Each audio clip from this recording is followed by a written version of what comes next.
सामाजिक परिस्थितीचा जर विचार केला आणि मुख्यतः राजकीय परिस्थितीचा विचार केला तर खरोखर आज अशी परिस्थिती आहे की उद्विग्न होऊन माणूस विचार करेल की राजकारण सोडलेलं बरं याच्या। परंतु या सगळ्या उद्विग्नतेच्या परिस्थितीतही अशी लोक काही अशी असतात की जी लोक राजकारणामध्ये जर आपण ज्यांना पुढं घातलं पुढं केलं त्यांना जर योग्य पद्धतीने त्यांना त्यांची संधी मिळवून दिली त्यांना त्या पदांवर न्याय देऊ शकतात अशा व्यक्तींमधलं एक व्यक्तिमत्व म्हणजे प्राध्यापक सुनील सपकाळ सर आहेत।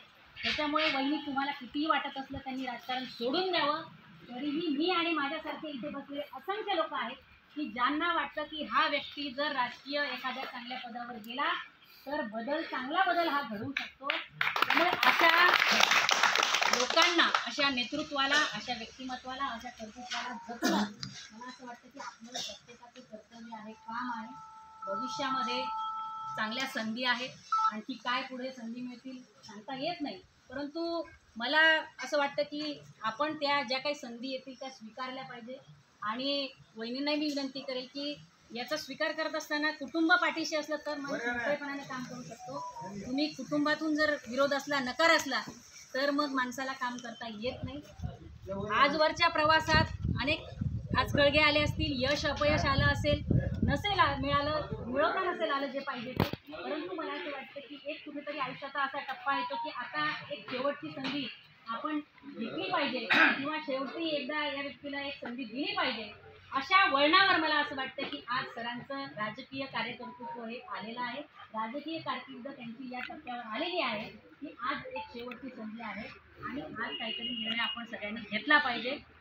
त्या वळणावर आपण सगळ्यांनी या नेतृत्वाच्या या कर्तृत्वाच्या पाठीशी राहावं ही विनंती आज आपल्या सगळ्यांना या ठिकाणी करते आणि विचारधारा सोडणारा माणूस नाही ही मलाही खात्री आहे। त्याच्यामुळे काळेसाहेब तुम्ही ती पण चिंता करू नका।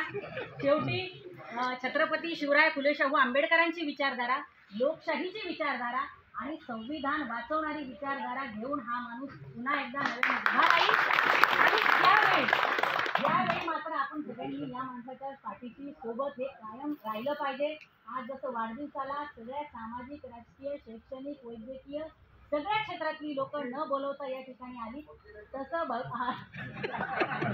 विविध क्षेत्रातील लोक